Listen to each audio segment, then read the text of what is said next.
할렐루야. 오늘도 말씀을 통해서 하나님의 음성이 들려지는 복된 시간, 도전받는 시간 되시기를 간절히 소원합니다. 본문의 말씀을 중심으로 바울의 담대한 전도, 그런 제목으로 말씀을 드리려고 합니다. 구원의 즐거움을 회복한 사람들이 할 일은 이제 살아내는 거죠. 즐거움으로 살고 또 맡겨진 전도, 사명을 위해서 살아가야 하죠. 우리가 읽은 말씀 보니까 바울이 왕 앞에서도 담대히 전도하는 모습을 볼 수 있습니다. 본문의 말씀의 배경을 잠깐 설명드리면 네로 황제 시대였습니다. 로마가 다스리는 네로 황제 시대에 유다에 총독들을 파견하곤 했습니다. 자기 나라를 다 든든히 하기 위해서 속국들에게 총독들을 파견해서 그 총독들이 나라를 다스리도록 그렇게 했습니다. 벨릭스라고 하는 총독이 있었는데 여러 가지 안 좋은 사건으로 인해서 물러나게 되고, 본문에 기록된 베스도라고 하는 사람이 이제 유다의 총독으로 부임하게 되었습니다. 부임한 다음에 가이사랴에서 이제 예루살렘에 올라가서 내가 총독으로 다스리는 이 나라의 형편을 알아보기 위해서 예루살렘에 올라가서 많은 지도자들을 만나게 되었습니다. 그곳에서 이야기하는 도중에 예루살렘의 지도자들이 하는 말이, 벨릭스라고 하는 총독이 바울을 구금하고 있는데 이 사람을 예루살렘으로 올려보냈으면 좋겠습니다. 가이사랴에 머물고 있었는데, 그러니까 왜 그런가 사실을 알아보니까 가이사랴에서 예루살렘으로 이동하는 도중에 바울을 죽이려고 음모를 짜고 있었습니다. 가이사랴에 돌아온 이 베스도가 바울에게 물어봤습니다. 당신 지금 예루살렘의 지도자들이 당신을 예루살렘으로 보내달라 하는데 어떻게 하겠느냐고. 그랬더니 자기는 가지 않겠다고 말합니다. 그러면서 나는 로마 시민권을 가지고 있으니까 나는 로마 황제에게 이 억울함에 대해서 재판을 받고 싶습니다. 그렇게 얘기를 하는 거예요. 그러니까 이제 뭐 방법이 없죠. 그래서 그럼 그렇게 하라고. 로마 시민권자들에 대한 아주 커다란 특혜였죠. 어떤 죄를 지었어도 황제에게 상소하면 누구도 건들 수 없는 그런 시민권이었습니다. 그랬는데 이 예루살렘의 아그리빠 왕, 본문에 등장하는 이 아그리빠 왕은 2세입니다. 똑같은 이름의 1세도 있고 2세도 있는데, 1세는 세례 요한의 목을 베었던 사람이죠. 하나님의 진노로 그가 충이 먹어서 죽었다, 성경은 기록하죠. 그리고 또 다른 아그리빠의 이름을 가진 2세가 등장했는데 본문의 말씀에 나오는 사람입니다. 이 사람은 자기 누이 버니게라고 하는 사람과 그저 친동생인데 잘 지내다가 그저 마침 동성은 아니지만 근친상간으로 인해서 아주 불의를 표한 그런 사람이었습니다. 자기가 왕되어서 자기 누이를 왕후로 삼은 거죠. 그렇게 해서 이제 베스도가 총독으로 부임했으니까 이제 인사하러 갔습니다. 그래 인사하러 갔더니 베스도가 하는 이야기가, 나 궁금한 게 있는데 나는 로마 사람이고 당신은 유대 사람이니까 이 바울이라고 하는 사람이 지금 잡혀 있는데 여러 이야기를 들어도 도무지 죄를 발견할 수 없는데 당신이 좀 신문을 하고 들어보면 당신은 유대인이니까 좀 알지 않겠느냐고. 그랬더니 그러면 들어보겠다고. 그래가지고 바울을 불러낸 겁니다. 그래서 베스도도 있고 거기에 아그리빠 왕 2세도 있고 그리고 버니게도 있고 여러 많은 사람들이 이제 바울 앞에 앉아 있는 거죠. 그리고 우리가 읽은 말씀이 시작되는 겁니다. 24절 보니까 바울이 이같이 변명하며 이렇게 출발하고 있는데, 이제 다 앉아있는 상황 속에서 이제 바울이 변명한다. 그 말은 자신의 억울함을 변론한다. 그런 의미로 쓰여진 거죠. 그래서 자기가 변명하는데 변론하는데 뭐라고 말하냐면 여러분들이 나를 신문에서 알듯이 나는 죄 지은 거 없습니다. 나는 그저 하나님의 말씀대로 구약 성경에 쭉 얘기한 것들을 그저 나는 실천한 것뿐이고, 여기 유대인들이 다 알지 않습니까? 내가 얼마나 유대교에 열심히 했는지. 나는 바리새파 사람이었습니다. 율법을 철저히 지켰던 사람입니다. 나는 이 율법을 지키지 못하는 이 예수 믿는 사람들을 난 잡아 죽이는 일도 했고요. 그리고 참 그들을 많이 옥에 가두기도 했습니다. 그리고 대제사장의 공문을 받아가지고 나는 다메섹까지 올라가서, 이 다메섹은 오늘의 터키의 다마스커스입니다. 다마스커스까지 올라가가지고 나는 그들을 잡아들이려고 달려갔었습니다. 그런데 정오에 갑자기 빛이 쫙 임하면서 나에게 음성이 들렸습니다. 사울아, 사울아, 네가 어찌하여 나를 핍박하느냐. 히브리 말로 들려졌는데 이 말은 예수님의 말씀이었습니다. 예수님이 십자가에 죽고 끝난 줄 알았는데 그분이 살아나셔서 나에게 말씀하시는 것이었습니다. 그리고 나는 눈을 못 뜨게 되었고, 그리고 아나니아라는 사람에게 가서 눈을 뜨게 되었고, 하나님의 음성이 나를 이방의 빛으로, 유대인들의 빛으로 사용하신다고 말씀하셨습니다. 그래서 나는 예수님이 돌아가셨다, 부활했다, 그 얘기한 것밖에 없습니다. 그 얘기를 하는 거예요. 그러니까 그들이 들어보고, 야, 참 그거 죄거리도 아닌데 뭐 이런 생각을 하고 있었죠. 자, 24절을 읽어보겠습니다. 바울이 이같이 변명하며 베스도가 크게 소리내어 이르되, 바울아, 내가 미쳤도다. 내 많은 학문이 너를 미치게 한다 하니. 이같이 변명하게 하며, 그 말은 제가 지금 설명드린 그 내용들입니다. 내가 오늘 감옥에 갇힌 것은 예수님 부활했다고 하는 그것밖에 없는데, 나는 말씀대로 살아왔는데 말이 안 되지 않습니까? 뭐 그런 얘기죠. 이렇게 말하니까 베스도 총독이 크게 소리를 내는 겁니다. 그러면서 바울아, 내가 미쳤도다. 내 많은 학문이 너를 미치게 했다. 사도 바울이 학문이 굉장히 높다는 것도 다 알고 있었던 거죠. 사울은 당시에 요즘 같으면 서울대학 법학과를 졸업한 사람이라 해도 틀리지 않습니다. 가말리알 문화에서 공부했던 사람이죠. 아주 수재였습니다. 세력도 대단했습니다.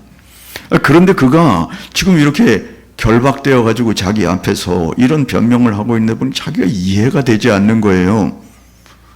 아니, 너 어쩌다가 이렇게 되었느냐. 아니, 그 정도가 아니라 너 미쳤구나, 이렇게 말하는 거예요. 그리고 미쳤다, 그 말은 헬라어로 마이네라고 하는 단어입니다. 이 단어는 마이노마이에서 나온 단어인데, 여기에서 영어의 매니아가 나온 겁니다. 마니아. 어떤 일에 집중하고 어떤 일에 가장 몰두하는 것을 매니아, 마니아라고 하지 않습니까? 그러니까 너 미쳤도다, 너 예수에게 미쳤구나, 그런 얘기를 하는 거예요. 그래서 첫 번째 우리가 살 필요는 예수님께 미친 바울입니다. 상대가 말하는 거예요. 총독이, 야, 너 미쳤구나. 도대체 지금 무슨 소리 하고 있는 거야? 예수님 죽었다는데 살아났다고? 너 정말 미쳤네. 여러분, 사도 바울이 그렇게 주장하는 것은 자기가 만났기 때문에 하는 거 아니겠습니까? 그런데 베스도는 만나보지는 못했잖아요. 그러니까, 야, 너 학문을 많이 하다 보니까 너 돌았구나, 그런 얘기를 하는 거예요. 사도 바울은 잊지 못할 사건을 만나게 된 거죠. 정말 체험을 한 거잖아요. 다메섹 도상에서 예수님을 만나고 자기가 완전히 180도 변해서 예수님이 살아계시다고 하는 이 사실을 발견하고 부활을 증거하고 온 이방 땅에 돌아다니는 그런 일들을 하고 있었는데, 여러분, 그렇습니다. 영적으로 잘 모르는 사람들은 예수 믿는 사람들을 오해할 수밖에 없어요. 여러분, 지금이 단풍철 아닙니까? 단풍이 이거가 이 물을 이겨서 그냥 뭐 울긋불긋하고 우리를 부르지 않습니까? 그런데 여기 앉아 있는 여러분 도대체 누굽니까? 많은 사람들이 관광버스를 타고 인산인해를 이루어 설악산을 보고 이렇게 다니면서 단풍놀이 하면서 맛있는 것도 먹고 즐거운 이 정말 좋은 휴일에 말이죠. 근데 여러분들이 여기에 앉아 있습니다. 그들이 볼 때 도무지 이해가 되지 않는 사람들이에요. 아니, 일주일 동안 열심히 일했으면 하루는 좀 나가서 좀 단풍놀이도 하고 좀 쉬어야 될 텐데, 옷을 단장히 차려입고 시간을 맞춰서 교회에 나온다니 저 사람들 도대체 누구야? 말씀드렸지만 제가 군에 처음 들어갔을 때 주일날 교회를 가야 되는데 우리 그 주본 사관이 환자 집합 그랬습니다. 교회 나갈 사람을 성도라고 안 하고 환자들 집합해라. 이게 무슨 소린가? 교회 나가는 사람들을 환자로 그렇게 부르더군요.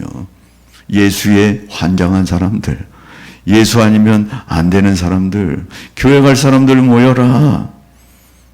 그래서 환자들이 모여서 교회 다녀오곤 했습니다.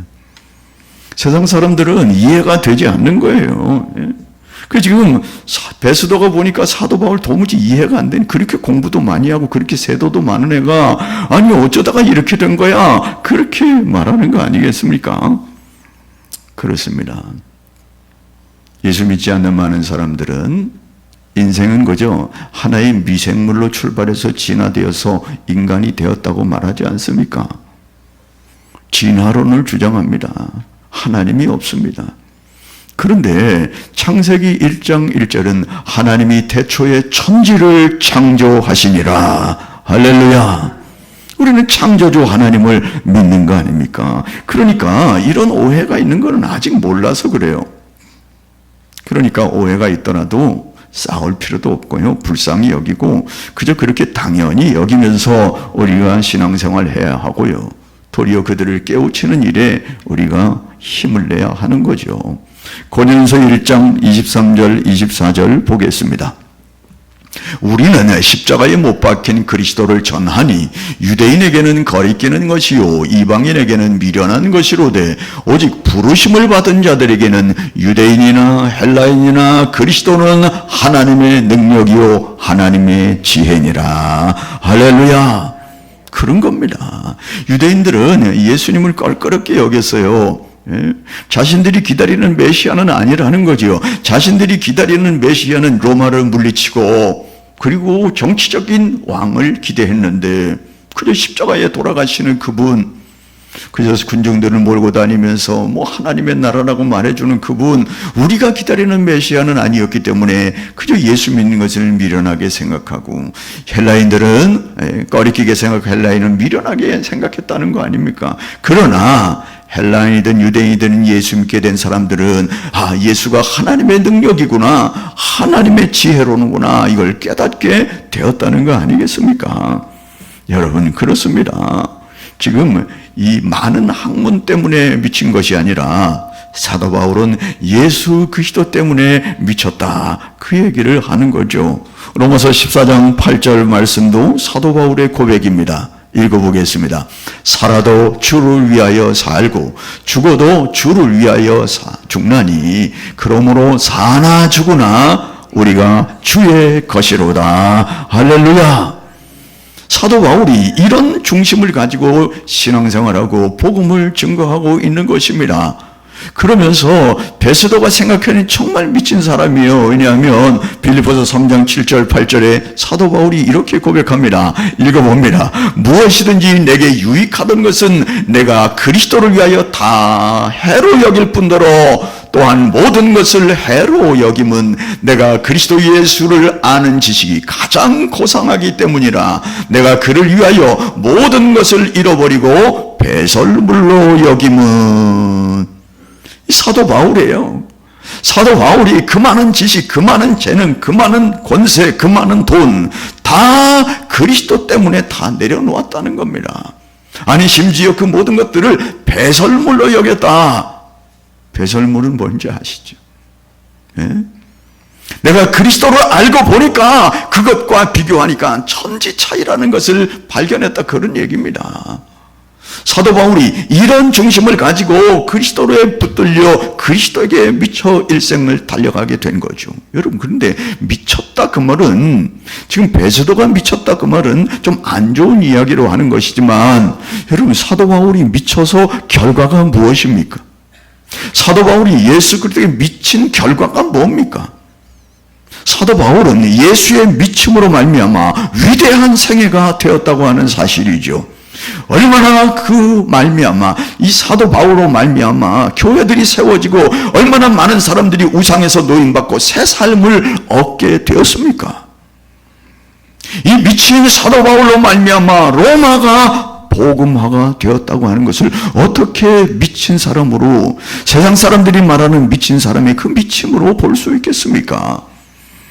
여러분, 시대를 뛰어넘어 오늘도 사도 바울이 기록한 이 참으로 귀한 신약성경 13권을 통하여 수많은 사람들이 은혜를 받고 오늘도 주께로 돌아오는 일들이 일어나는 거, 이게 세상 사람들이 말하는 미친 것입니까? 아니요. 예수님께 깊이 빠져 예수님 외에는 인생의 의미를 발견하지 못했던 이 사도 바울의 모습이 아니겠습니까? 그렇습니다. 그러므로 예수께 미쳤다고 하는 것은 정말 세상 사람들이 미친 것이 아니라 위대한 사람으로 변하게 된 것인 줄로 믿습니다. 그러므로 생애를 위대한 사람으로 바꾸는 것은 많은 지식이 아닙니다. 많은 권세가 아닙니다. 많은 돈이 아닙니다. 세상의 위대한 사람은 예수께 미치는 겁니다. 예수님께 집중하는 사람입니다. 예수님께 모든 것을 드리고 모든 것을 바치는 사람. 여러분, 그래서 고린도후서 5장 13절에 이렇게 말씀합니다. 사도 바울이 말하는 겁니다. 우리가 만일 미쳤어도 하나님을 위한 것이요 정신이 온전하여도 너희를 위한 것이다. 할렐루야. 내가 미친 것은 세상 사람들이 말하는 그 미친 것이 아니야. 하나님께 대하여 집중하는 것뿐이야. 그런데 너희들은 잘 몰라서 우리는 미쳤다고 해도 좋아. 그러나 나는 하나님께 미친 거야. 나는 예수님께 미친 거야. 여러분, 이런 중심으로 달려가는 사도 바울을 누가 말릴 수 있었겠습니까? 두 번째, 사도 바울의 모습을, 탐대한 모습을 보는데 왕에게 복음을 전하는 사도 바울의 모습입니다. 27절 말씀 읽어보겠습니다. 아그리빠 왕이여, 선지자를 믿으시나이까? 믿으시는 줄 아나이다. 지금 앞에 아주 고관 대작들이 성경을 25장부터 쭉 읽어가면요, 이 바울을 만나기 위해서 아그리빠 왕이 아주 화려한 옷을 입었다고 성경은 기록해요. 그리고 아마 그냥 이렇게 앉아 있는 것이 아니라 딱 앉아가지고 거만하게 앉아가지고 왕의 모습을 가지고 한번 얘기해봐라 그러고 있는 거 아니겠습니까? 그런데 그 왕에게 사도 바울이 아그리빠 왕이여, 선지자를 믿으시나이까? 믿으시는 줄 아나이다. 자기 스스로 질문하고 자기가 대답해요. 이 아그리빠 왕은 유대인이기 때문에 그동안 계속해왔던 선지자들을 믿으시죠? 당연히 믿는 줄 압니다. 근데 만약 아그리빠가 난 믿지 않는다 그러면 유대인들이 가만히 있지 않을 거 아니에요. 그러니까 질문을 던져놓고 이 선지자를 믿을 줄 압니다. 근데 믿는다고 하는 이 말을 만일 아그리빠가 고개를 끄덕였다면 당신 그런데 왜 예수를 믿지 않습니까? 이렇게 얘기할 판이에요. 왜냐하면 선지자들이 예수님을 예언하고 선지자들이 예수님에 대한 사역을 이야기했는데 그 예수님이 오셔서 부활하시고 승천하신 그 내용을 그대로 선지자들이 이야기했기 때문 아니겠습니까? 여러분, 그래서 이도 저도 하지 못하고 그러고 있는 거예요. 머뭇거리고 있을 때 사도 바울이 당신이 그냥 믿는 줄 압니다 말할 때니 28절에 아그리빠 왕이 이렇게 말합니다. 아그리빠가 바울에게 이르되 내가 적은 말로 나를 권하여 그리스도인이 되게 하려 하는구나. 야, 이 사람아, 이 적은 말이라고 하는 것은 이 짧은 시간이라고 하는 뜻도 돼요. 바울아, 네가 이 짧은 시간에 나를 그리스도인으로 되게 만들려고 지금 나를 믿게 하려고 지금 전도하는 거야? 이런 이야기를 하고 있는 겁니다. 그러면서 이 말 속에는 난 그리스도인 되지 않을 거야, 그런 의미도 담고 있는 거죠. 여러분, 지금 사도 바울의 모습이 어떻다고요? 화려한 왕들 앞에서 자기는 결박되어 있는 상황에서 옷은 얼마나 남루했겠습니까? 얼굴은 얼마나 초췌했겠습니까? 결박돼 질질 끌려 나와가지고 그들 앞에 결박된 그 상태에서 조금도 굴하지 않고 조금도 위축되지 않고 왕에게, 총독에게 지금 이렇게 이야기하고 있는 겁니다. 두려움이 없습니다. 도리어 역전이 된 것 같지 않습니까? 도리어 이 초라한 모습에 사도 바울이 왕에게 신앙의 결단을 촉구하고 있는 내용입니다. 여러분, 그러면 이상하지 않습니까? 사도 바울은 어떻게 해서 이런 담대함이 생겼을까? 사실 우리가 인간적으로 생각해보면 말이죠, 아니 내가 사도 바울이라면 이렇게 생각할 수 있을 거예요. 아, 주님, 하나님 살아계셔서 나에게 그렇게 나타나셔서 말씀하시고 능력을 주시고 내가 이방의 복음을 증거하고 그렇게 지금까지 살아왔는데 나의 결론은 이겁니까? 내가 이렇게 초라한 모습으로 결박되어서 내가 왕 앞에 서서 이런 신문이나 받아야 되겠습니까? 정말 억울합니다. 뭐 이렇게 말해야 되지 않을까요? 그런 모습은 전혀 보이지 않고 두려움이 어디 있습니까? 왕 앞에 전혀 주눅들지 아니하고 예수 그리스도를 소개하고 있는 거예요. 지금 이 본문에는 지금 우리가 읽은 부분이 안 나타나지만 15장, 25장, 26장에는 예수가 누구인지를 쭉 설명하는 내용이 이들 앞에서, 그리고 나서 지금 이 얘기를 지금 이어가고 있는 겁니다. 도대체 어떻게 이렇게 담대함이 있는 걸까요? 여러분, 이것은 나 자신이 누구인가를 분명하게 알고 있었기 때문에 그렇습니다. 그러니까 나 자신의 정체성을 분명히 알고 있을 때에 이런 담대함이 나올 수 있다는 거예요. 여러분, 사람들은 내가 누구인지를 분명히 알지 못합니다. 저와 여러분이 누굽니까? 그저 우연히 어떤 남녀가 결혼해가지고 그저 태어난 존재입니까? 그렇지 않습니다. 하나님은 저와 여러분을 창세전에 예정하셨다고 말씀하시고 때가 되니 이 땅에 보내셨다고 말씀합니다. 알 수 없는 경륜 속에 이 땅에 하나님이 우리를 보내셔서 하나님을 믿게 하고 이제는 우리를 통하여 영광을 거두시기를 원하시는, 그리고 하나님의 자녀로 삼아주신 이 놀라운 은혜가 저와 여러분의 정체성이라는 거예요.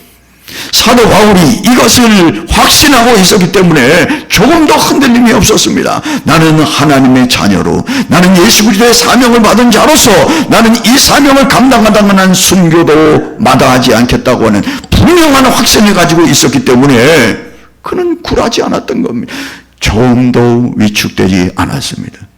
그러니까 내가 누군지를 알아야 성도다운 삶이 나오고 내가 누군지를 알아야 전도를 할 수 있다는 겁니다. 그래서 우리가 지난 8개월 동안 구원의 즐거움을 어떻게 우리가 누릴 수 있습니까? 하나님이 주신 은혜를 우리가 상고한 거 아니겠습니까? 때로는 이런 생각이 들 수 있습니다. 오늘도 오다 보니까 여전히 저 대형 교회에 경찰차가 쫙 서 있습니다. 그리고 오늘은 뭔가 피켓 같은 것도 막 붙어 있고 그러더군요.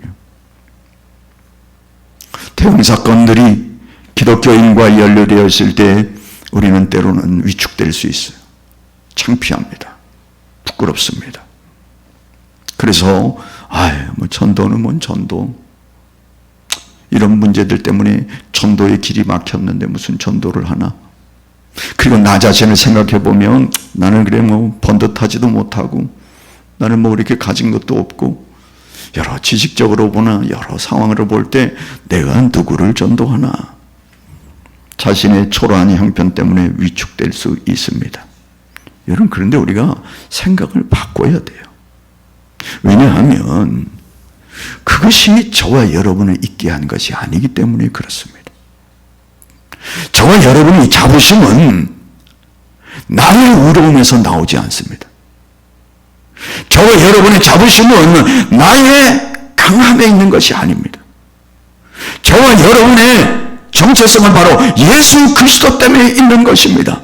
예수님이 나를 위하여 십자가에 달려 돌아가셨다고 하는 그것 때문에 있는 것이지, 내가 스스로 현명했기 때문에, 내가 스스로 강했기 때문에가 아닌 하나님과의 나의 관계 속에서 나오는 것이랍니다. 비록 내가 부족하고 연약하여도 주님께서 나를 사랑하셨기 때문에 나는 별 볼 일 없다 생각되어도 하나님이 나를 용서하시고 하나님의 자녀로 삼아주셔서 하나님을 아버지라고 부를 뿐만 아니라 예수 그리스도의 십자가의 사랑이 나에게 그대로 남아있기 때문에, 그렇기 때문에 우리는 일어나는 것이지, 그렇기 때문에 우리가 전도하는 것이지. 정말 여러분의 아버지가 누굽니까? 천지 만물을 창조하신 하나님 아버지, 온 인류를 구원하시게 내려오신 예수 그리스도, 여러분 생사화복의 주권자 되신다고 우리가 기도하지 않습니까? 그분이 우리 하나님이라면 우리가 위축될 필요가 없다는 겁니다. 나 자신은 위축될지 몰라도 복음은 위축될 수 없는 거죠. 왜요? 그분으로부터 온 것이기 때문에 그렇습니다. 그것 때문에 오늘 내가 살았기 때문에 그렇습니다. 비록 여러 가지 구설수가 있다 할지라도 그것 때문에 내가 위축되는 것이 아니라 도리어 나를 나되게 하신 하나님을 바라보면서 우리가 다시금 일어날 수 있고 긍지를 느낄 수 있는 거 아니겠습니까? 이런 믿음을 가진 것이 참으로 믿음의 사람이고 그의 가치관이고 그의 인생관이 아니겠습니까? 그래서 사도 바울은 그렇게 초라한 모습 속에서도 담대하게 그리스도를 증거하고 있는 거 아니겠어요? 갈라디아서 2장 20절 말씀을 읽어보겠습니다. 사도 바울의 고백이에요. 내가 그리스도와 함께 십자가에 못 박혔나니 그러니 이제는 내가 사는 것이 아니요 오직 내 안에 그리스도께서 사시는 것이라. 이제 내가 육체 가운데 사는 것은 나를 사랑하사 나를 위하여 자기 자신을 버리신 하나님의 아들을 믿는 믿음 안에서 사는 것이라. 할렐루야. 이것 때문에 아무리 초라한 위치에 있다 할지라도 비록 죄수의 몸으로 결박되어 있다 할지라도 하나님 앞에서 당당한 것이죠. 왕이면 뭐합니까? 구원받아야 할 백성이지. 초두에 말씀드렸지만 아그리파 왕이 화려한 옷을 입고 번이게와 앉아있어도 불륜을 저지르고 앉아있는 거 아니겠습니까? 그런 왕에게 뭔가 부족함이 있겠습니까? 당당하게 당신이 왕의 자리에 앉아있어도 회개해야 할 죄인이요 당신이 구원받아야 할 죄인이라고 하는 사실을 증거하고 있는 거 아니겠습니까? 그러므로 바울은 담대한 것입니다. 마지막 세 번째로 바울이 담대한 모습은 무엇으로 말하는가? 나와 같이 되기를 원한다고 말하고 있어요. 29절 말씀 읽어보겠습니다. 바울이 이르되 말이 적으나 많으나 당신뿐 아니라 오늘 내 말을 듣는 모든 사람도 다 이렇게 결박된 것 외에는 나와 같이 되기를 하나님께 원하나이다. 이야, 사도 바울이 말이죠. 아그리빠 왕이 야 너 그런 얘기하지 마. 이 짧은 시간에 나를 전도하려고 그래? 나 안 믿어, 나 안 믿어. 이렇게 말하니까 사도 바울이 하는 얘기예요. 이 짧은 시간이든 긴 시간이든 그게 중요한 게 아니라 짧은 시간일지라도 당신이 내 말을 듣고 아니 여기 듣는 모든 사람들이 다 나와 같이 되기를 원합니다. 나와 같이 되는 게 뭡니까? 예수 그리스도를 믿어 하나님의 자녀가 되기를 원합니다. 그런 얘기예요. 나와 같이 예수를 믿어 하나님의 자녀가 되고 영원의 구원을 받기를 원합니다. 그거 말하니 결박된 것 외에는 아무 죄가 없이 결박되었는데 이거 말고는 이런 모습 말고는 하나님의 자녀로 되기를 원합니다. 그렇게 이야기하는 거예요. 이것 때문에 사도 바울이 전 세계를 다니면서 복음을 증거하는 거 아니겠습니까? 여러분, 영역 주객이 전도된 거죠.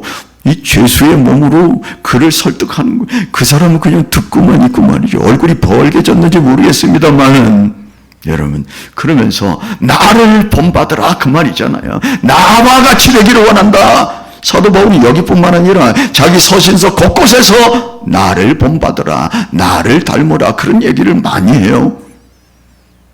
그 누가 하는 말입니까? 예수님이 하신 말씀이에요. 나를 따라오너라, 나를 본받아라 그렇게 말씀하셨는데 사도 바울이 그렇게 말할 수 있었던 것은 사도 바울은 예수님을 철저히 본받는 삶을 살았다는 걸 말하죠. 예수님을 만난 이후에 힘써서 예수님을 닮아가려고 애를 썼고 지금은 담대하게 나를 본받으라고 말할 정도의 위치가 되었다 그렇게 말할 수 있어요. 사실 사도 바울도 처음에는 예수님을 그렇게 믿는 사람이 아니었지 않았습니까? 말씀드렸듯이 죄와 허물이 많은 사람입니다. 예수 믿는 사람들을 핍박하고 죽이던 사람이었습니다. 그러나 예수님을 만난 뒤에 완전히 뒤바뀌어서 이제는 예수님을 닮는 사람이 된 거죠. 여러분, 그러므로 나와 같이 되기를 원하나이다. 여러분, 그런데 거기에 한 가지 더 붙이고 있어요. 뒤에 보니까 하나님께 원하나이다. 나는 아그리빠 왕이가 여기 모든 사람들이 다 나와 같이 예수 믿고 구원받기를 원하지만 하나님께 원하나이다. 내 소원은 간절하지만 하나님께서 그렇게 해주시기를 원합니다. 그런 얘기예요. 여러분, 전도자들이 왜 낙심하는 겁니까? 전도를 아무리 해도 돌아오지 않습니다. 도대체 빤빤하기도 하고, 아니 핍박까지 하고, 아무리 전해도 소용없는 그 모습을 보면서 관두자, 관두. 이렇게 완고한 사람 내버려 두자, 그렇게 말할 수 있어요. 여러분, 우리가 전도하다가 실망하지 않아야 할 이유는 하나님께로 우리가 가져갈 수 있기 때문에 그래요. 사도 바울이 이렇게 이야기하고 그들이 믿지 않는 것에 대해 사도 바울이 실망하는 것이 아니라 하나님께 맡긴다고 말하지 않습니까? 전도가 어려운 게 아니라 쉬운 이유예요. 우리는 전도를 해서 그를 여기다 데려다 놓으려고 하니까 힘든 거예요. 전도가 뭡니까? 전하는 거예요. 그냥 전하기만 하고 하나님께 맡기는 겁니다. 그러면 하나님께서 그 일을 책임져 주실 줄로 믿습니다. 그래, 전도는 쉽다, 그렇게 말할 수 있어요. 입을 여는 데까지가 어렵지, 열기만 하면 뒷일은 하나님이 책임지신다고요. 하나님, 저 영혼 하나님께 맡깁니다. 사도 바울이 지금 그러지 않습니까? 나와 같이 되기를 원하지만 하나님께 맡깁니다. 여러분, 사도 바울이 하나님으로 말미암아 변화됐다는 것을 말하는 거예요. 인생이 한 사람을 바꾸지 못합니다. 인생은 무슨 말로 해도 그 영혼을 바꿀 수 없습니다. 하나님께서 하셔야 합니다. 그렇고 말고요. 여러분, 그렇게 완악했던 사도 바울이 변한 것은 하나님께서 그를 만져주셨기 때문에 그런 줄로 믿습니다. 여러분, 그렇게 교활했던 야곱이 어떻게 바뀌게 되었습니까? 하나님입니다. 그렇게 방탕했던 어거스틴이 어떻게 성자가 되었습니까? 하나님입니다. 깡패 김육두가 어떻게 예수 믿는 사람이 되는 겁니까? 하나님입니다. 여러분, 저와 여러분을 봐도 그래요. 어떻게 저와 여러분이 예수를 믿고 이 자리에 앉아 있는 겁니까? 내 스스로 깨달았습니까? 내 스스로 믿어진 겁니까? 아니요. 하나님이 깨닫게 하시고 하나님이 믿게 하시고 하나님이 나의 발걸음을 이것으로 인도해 주셨기 때문에 가능한 것인 줄로 믿습니다. 그렇습니다. 그러므로 전도하다가 좌절할 필요가 없어요. 완고함 때문에 실망할 필요가 없습니다. 하나님은 무엇이든지 할 수 있기 때문에 전하고 하나님께 기도하는 게 답니다. 그러면 하나님이 그 영혼을 때가 되니 부르실 것이고 하나님의 섭리 가운데 역사하실 줄로 믿습니다. 그것을 확신하고 있기 때문에 사도 바울이 이렇게 담대할 수 있었던 거예요.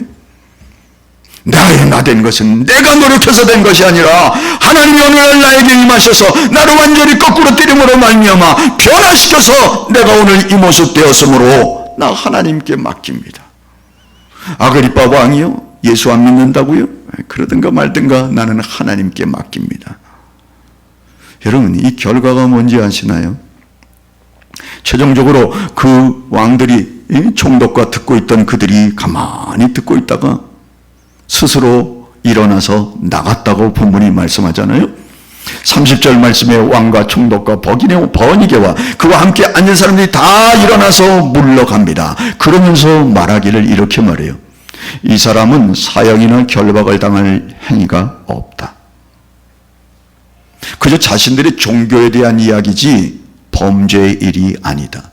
그러면서 나는 여기서 풀어주고 싶지만 사도 바울이 가이사 황제에게 상소를 했기 때문에 그냥 로마로 보낼 거다.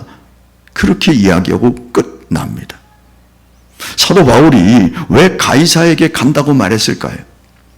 억울함도 있지만 하나님의 약속이, 예수 그리스도가 약속했어요. 내가 너를 불러서 이방의 왕에게 세울 것이다라고. 그래서 사도 바울은 꿈에도 그리는 것이 로마에 가서 복음을 증거하는 것이었습니다. 그러니까 이 기회를 타서 그는 로마에 이동되게 되었고요. 로마의 감옥에 갇히게 되었고요. 로마의 감옥에서 자유롭게 글도 쓰고 로마의 감독의 그 사람들, 옆에 있는 사람들을 증거하게, 전도하게 되었고요. 가이사 앞에도 서게 되었습니다. 하나님의 놀라운 섭리가 아닐 수 없지요. 말씀을 맺으려고 합니다. 여러분, 이 사도 바울의 담대한 모습을 보면서 우리가 어떤 생각을 가져야 합니까? 여러분, 저와 여러분도 얼마든지 사도 바울처럼 담대해질 수 있는 모든 여건이 주어진 거 아니겠습니까? 내가 하나님을 택한 것이 아니라 하나님은 나를 택하셔서 예수를 믿게 하고 그 사랑이 여전히 나에게 작용되고 있다면, 저와 여러분, 나 자신 때문에 위축될 수 있을지는 몰라도, 환경 때문에 위축될 수 있을지는 몰라도, 그분이 있기 때문에, 그분이 나와 함께 하시기 때문에 우리는 기꺼이 일어서서 사도 바울처럼 담대하게 주를 의지하고, 그리고 담대하게 복음을 증거할 수 있게 될 줄로 믿습니다. 전도는 쉽습니다. 전하기만 하면 됩니다. 인도는 하나님이 하실 줄로 믿습니다. 찬양하겠습니다.